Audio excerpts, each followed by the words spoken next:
You're listening to the Pens Nation radio show on thepensnation.com. So many ways to listen to the show now. You can subscribe to us on iTunes. You can listen to the show online at thepensnation.com or through iHeartMedia, whether it's iHeartRadio.com or by downloading the app to your phone. We've got Josh Yohe coming up a little bit. You're listening to the Pens Nation radio show. Follow us on Twitter at The Pens Nation.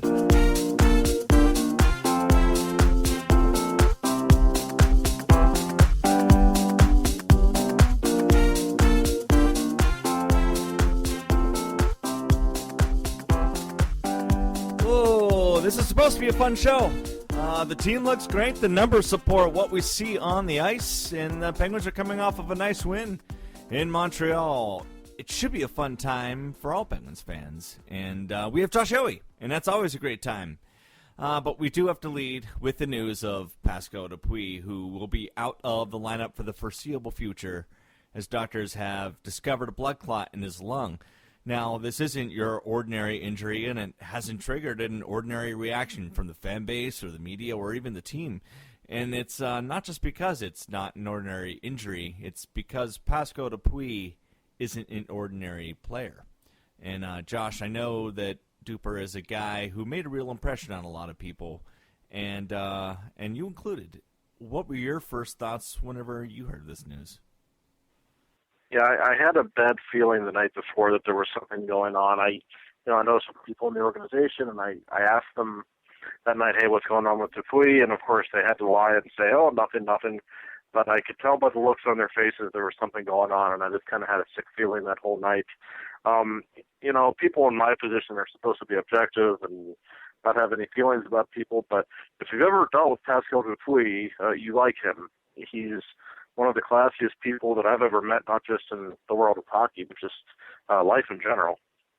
And, you know what a great family man he is and what a good person he is. And of all people for this to happen to, I was actually just leaving the airport in Montreal when the news came out, and I was just sick to my stomach my whole flight, because I know what a good human being he is, and you hate to hear this. And, the first time I met Mike Johnston was back in the summer, and we were just kind of, getting to know each other a little bit. And it was kind of funny. He actually started asking me some questions about some of his players because he hadn't even met any of them yet. And he asked me who my favorite guy in the team was, and I said, well, Pascal Dupuis. And Johnston said, you're about the fifth or sixth person that said that to me. So his popularity is unquestionable, and I just, aside from the hockey aspect of things, I just wish him much future health because they don't have any better than him.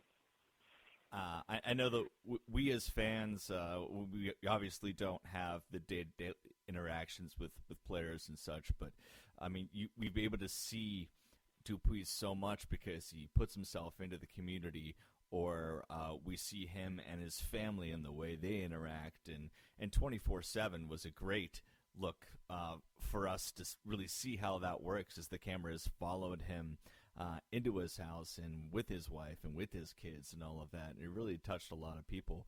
I don't mean to put you on the spot at all, but is there a specific memory of Pascal Dupuis that might be your favorite? Oh, boy. My wife's going to kill me for telling this story, but I will anyway. I was at a practice. It was actually during the lockout when they were doing those practices at South Point. And my wife and I just had a baby born about 3 months earlier.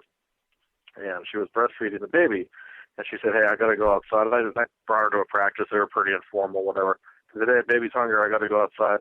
I said, all right, don't be, breastfeeding in front of all the players, for God's sake. I don't need that. So I go outside. Right as I go out, she's breastfeeding the baby as Pascal Dupuis drives past. I thought, oh, God, this is so embarrassing. And, he puts down his window and says, hey, buddy, I've been there before. Started cracking up because, he's got 4 kids, so he gets it. I could tell you a million stories about him and just the person that he is. And I'll tell you this. The Penguins never recovered last season after he got hurt, and that was not just an on-ice thing. That was an off-ice thing, too. He doesn't wear a letter on his sweater, which is kind of comical because he really should. And for all intents and purposes, he does wear a letter on his sweater because he in a lot of ways is the leader of that team. And it was no coincidence all those guys showed up at the last second to be at that press conference yesterday, because I've long believed he's kind of the glue on that team. And luckily he'll still be around in some capacity, because he's a very beloved, very important man. Yeah, it was, definitely, like you said, no shocker. People were tweeting that Crosby and Kunitz and Letang and Malkin were all present at the conference, and you looked at it, didn't have that artificial effect that, like, the NHLPA with Don Fear, with the players standing in the background or anything like that. It was very natural, and it's also great this morning to see the picture circulating of him attending practice. I know I half jokingly tweeted that the Penguins should make him like an honorary assistant coach, like Charlie Conway style with the Mighty Ducks. But you get the feeling Dupuis could really be a guy who kind of has that effect on this team just by hanging around. No, I think Jim Rutherford and Mike Johnston want just that. In fact, Johnston came out today and said that he wants Dupuis involved with the coaching staff at some point for the rest of the season. If he is able to play this season, which is wildly unlikely, would be probably the conference final at the earliest. So I think they're just having to go under the assumption he's not going to play again this season. But the more you can have him around, the better. He keeps the locker room loose. And he's a really bright guy. He strikes you as someone who actually could be a really good coach someday, I think, if he wanted to be. And he's made enough money in his career that would only be if he still wanted to be in the game. He certainly wouldn't have to be a coach for financial reasons, I don't think. But, no, he's so smart. He's been with the Penguins for so long. He's the kind of guy who could hand out advice. And to me, any way they can have him around the team, whether it be going on some road trips or whatever, his presence, like I said, it was badly missed last season, and just to have him around, I think, is a positive. And it's going to be uplifting for the players, too, because you could tell by the look on their faces yesterday, this is something that could rattle this team a little bit. This is one of their most beloved teammates who might have his career over, who, was perhaps dealing with a life-threatening situation here. So that's going to bother a group of players, and just having his positive influence around, I think, can only be a good thing. The other tribute that I saw suggested was by our friend Mish. And he was saying that the Penguins fans should vote him into the All-Star game. And have you tried to use the All-Star ballot yet, Josh?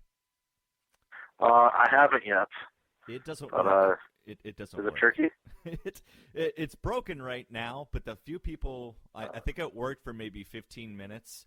And you could go in and vote for Marc-Andre Fleury to play all 6 positions. It's so. Well, this is going to make that hockey writers thing with Ovechkin on the left wing or right wing look like a small deal compared to this, I guess. Yeah, it'd be really confusing when you have Tyler Seguin as the starting right defense for the Eastern Conference. Now it's fair with Dupuis to say that there will be moves, but I don't think that we're going to see anything knee-jerk in the immediate future. So that's probably a conversation for another time. But you are coming fresh off your trip to Montreal, right? I'm going there in a month with my girlfriend, and I'm terrified of the Québécois and saying it the wrong way. So is that right? Well, I thought it was very well, and he did well. And you got to be careful. Montreal's kind of like Vegas a little bit. Once you go with your girlfriend, you might say to yourself afterwards, why did I take a female with me? I may have had more fun if I didn't have her with me, but maybe you have a very sound relationship, and that's just what you're shooting for, so I respect that. Well, this is very much turning into the podcast that neither Mrs. Yohe or my girlfriend should probably listen to.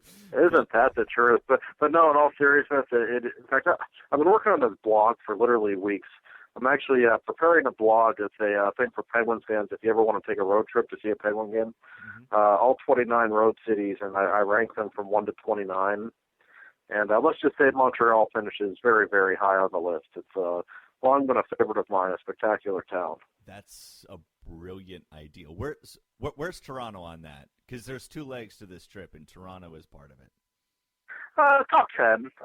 It's funny. If my former partner in crime on the beat, Rob Rossi, were doing the same list, he'd have Toronto ranked number 1. I have it in the top 10. There's just some logistical things that can annoy you with Toronto, like the traffic and things like that knocked it out of my top 5. But no, it's great fun. It's if you've never been to Toronto, you have to go. And the Hockey Hall of Fame is just a spectacular place to visit, by the way. Yeah, I unfortunately won't be there. Both teams will be on the road because it's actually in the middle of the World Junior Tournament, which is going to be a whole other bag. So I'm hoping to somehow score some like back alley tickets while I'm up there, but I'm not holding my breath. Well, if you can get to Montreal on New Year's Eve for McDavid versus Eichel, that might be worth it. Yeah, well, that is if Mr. McDavid is back in the lineup, and we'll talk about that in a second. But getting back to Montreal and Pittsburgh, it's interesting because these are the two teams that are in the top of the East. Kind of a date you circle on the calendar. Montreal, first place team. Critics argue that they shouldn't be there because they can't sustain it the way they've been winning for 82 games. Meanwhile, Pittsburgh does have the possession stats and the numbers this year. And it was so I think that they were the favorite going into it based on that idea. But you look at the script and look at the numbers at the end of the day, and Pittsburgh dominates on the score sheet, but the Corsi numbers actually favor Montreal. Now you can argue score effect and all that business, but I thought it was kind of interesting that while yes, Pittsburgh won this game, Montreal kind of won in the area where they usually lose. Well, yeah, that's interesting, and I might offend some people by saying this, but I'm not a big Corsi guy. Part of the reason I'm trying. Well, part of the reason it was so low because in the third period they just weren't trying at all. They were just really sinking back and trying to preserve Fleury's shutout, and just when they got the puck, they were getting rid of it. So they really changed their style in the third period. It's funny you say that though, because at the end of the game, I remember thinking to myself, the Penguins played well. They deserved to win this game, but 4-0 might not be an accurate portrayal. I felt like it was a closer game than that. Montreal actually had a lot of scoring opportunities. Marc-Andre Fleury was just great, and he's been unbelievable, really, through the first few weeks of the season. Penguins played well.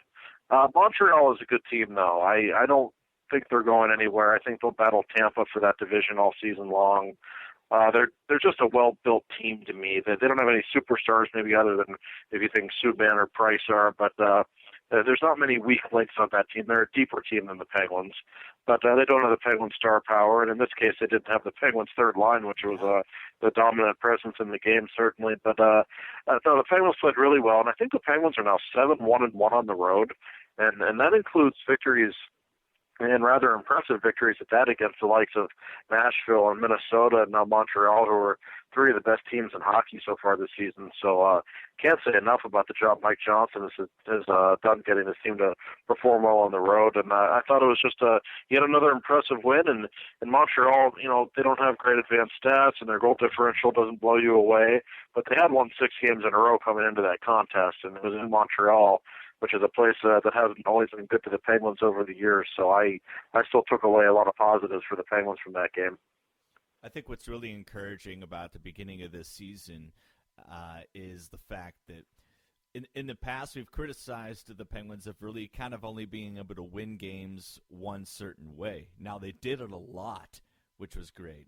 But this year we've already seen the Penguins win more than one way, whether it be Crosby taking over a game on his own, or Malkin doing the same, or Marc-Andre Fleury being able to steal a game where the defense just tightening down, or in this case, we saw the third line take it over. And we've seen that happen a few times this season.